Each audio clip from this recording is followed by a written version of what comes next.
ভূমধ্যসাগর তীরে মঙ্গলবার পর্দা উঠছে মর্যাদাপূর্ণ কান চলচ্চিত্র উৎসবের। অফিসিয়ালি বাংলাদেশ থেকে এবছর মনোনয়ন পায়নি কোনো সিনেমা, তবে পরোক্ষভাবে রয়েছে। নিজের প্রযোজিত স্বল্পদৈর্ঘ্য র্যাডিক্যালস নিয়ে কান উৎসবে অংশ নিয়েছেন নির্মাতা প্রযোজক আদনান আল রাজীব।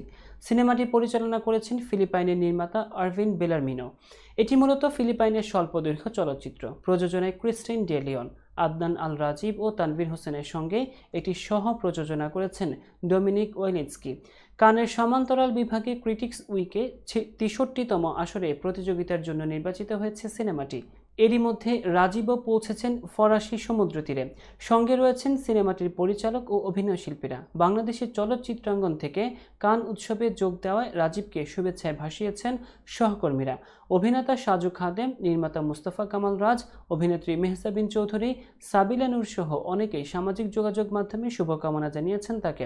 ফিলিপাইনের সংস্কৃতি মোরগ নাচের একটি প্রতিযোগিতাকে ঘিরে নির্মিত হয়েছে স্বল্পদৈর্ঘ্য চলচ্চিত্র র্যাডিক্যালস। গল্পে দেখা যাবে একটি মোরগ নৃত্য দলের আনাড়ি এক তরুণ বাজে নাচের কারণে উপহাসের মুখে পড়ে। একের পর এক অদ্ভুত ঘটনার সম্মুখীন হয়ে সে বুঝতে পারে দলটি তাদের দুর্বলতাকে কিভাবে উতরে উঠবে।